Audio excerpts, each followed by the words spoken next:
Welcome to my first IRL video. So I wanted to show how I clean my keyboard because I have, I think, a pretty genius method. How it works. So you take out all of the keys and put them in a fucking bottle with soap, and then you splish them around and then they're clean. So first of all, you have no idea how difficult it is to record and see through the camera, whatever. So, first of all, when you bought your keyboard, you likely have this thing, which looks weird until you realize that it's for picking your keys from the keyboard. But before you do that, so you don't trigger all of your numerous auto hotkeys, you need to disable it somehow. So you either can go to the software of the keyboard and I guess disable it or something of that nature, but I usually just remove the cord, so I'm going to do that. Great, now it's disconnected. And what we do, how to use this thing. So you go like this, now it's parallel, you move it a bit to the side so it's rotated, and then you push up. That's exactly what you do. For single keys, that's pretty easy to do, but when you go to something like Shift, like the huge Shift, you have to spread this thing around pretty scarily, but it actually works still the same exact way. So I'm going to remove all of the keys and then we'll get to the next step. So I have just removed the keycaps, and if you look at this, I have a really dirty keyboard. We'll come back to cleaning this part, but all of the keycaps are in this bottle. So the reason why this method is safe to do is because everything other than space, at least in my case, please focus, there's no electronics in the keycaps, and I can't imagine that being not true, so you're just washing plastic, and there's no issue with that. So let's get this bottle and fill it with soap and water. Alright, so we just take some soap. You can take something like this so your keyboard smells nice afterwards. It's amazing that it works. And now I'll actually look through IRL and not the camera like a dumbass. You can pour quite a lot. And also this whole process is pretty funny because it's like you're coming in a bottle. Don't do that, probably. I wouldn't recommend it. And now we just add some water. So the water should be normal. Not too hot, not too cold. Essentially just normal water.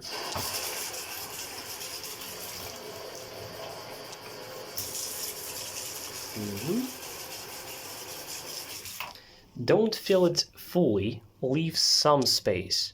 So when you go brrr with that bottle, it actually washes the keycaps. Wow, it's pretty difficult to do this while filming. Okay. And now we just jack this off. But before I do that, let me actually close it properly. Yeah, so essentially just move it around in as many different ways as you can. After you feel like it's enough, I usually do this for 5 to 7 minutes, but maybe I'm just too OCD about this. After you do that, you drain the water, and I'm going to show how to safely do that in just a moment. So I jerked it off. And what we want to do is remove the water without removing the keycaps. Nothing bad will happen if you do, but it's just kind of annoying. So you press the bottle cap in this kind of fashion, where there's not enough space for a keycap to fall through, but enough for the water. And then you just pour.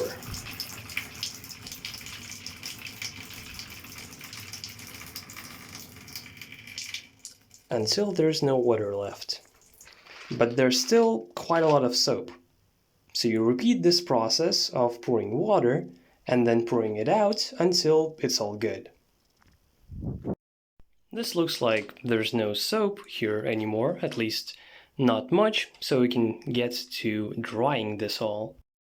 Grab a towel, grab the bottle, and essentially just spray it all.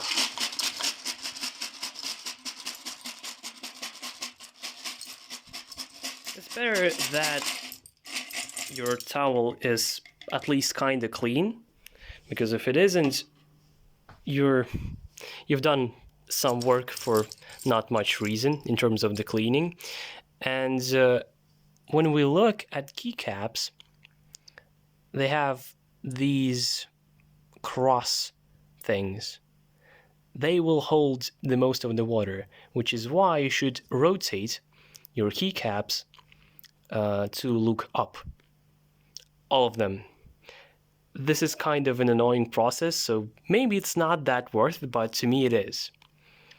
So after that's done, ta-da! I rotated them all. So we can leave them to dry, but if you're too impatient, you could use a hair dryer on the medium warmth setting. Now, to get back to this mess. So, an ideal way to clean this all would be having a slime, which I ordered but don't yet have. So, use a slime if you have one. If you don't, order it, because I can only imagine it's going to be amazing. The second option you have is having that pressured air thing that you just spray over it. That will work also. I don't think vacuuming is a good idea. It sounds ridiculous, but try it out. But I don't think you should. The way I do this is I just grab a wet wipe and wipe it all. So this works on these kind of parts, but once you need to go in between the switches, I guess, it gets really annoying. But that's pretty much the only option if you don't have the other options. And once the keycaps are dry, just put them back on. So I'm gonna clean and wait for them to dry, and then I'll show you the final keyboard. And here it is. Clean now. Looks amazing. Let's turn on some light. Here it is in green light, then in blue, even better, and in red. Now let me turn off, or rather turn on, the main light. It is just clean. And aside from just being clean and nice to look at, you might actually notice how it's nicer to type on now that it's clean. So it's actually very important to clean your keyboard. If you can, once a week maybe, once 2 weeks max. Once you start doing this, you'll see the difference.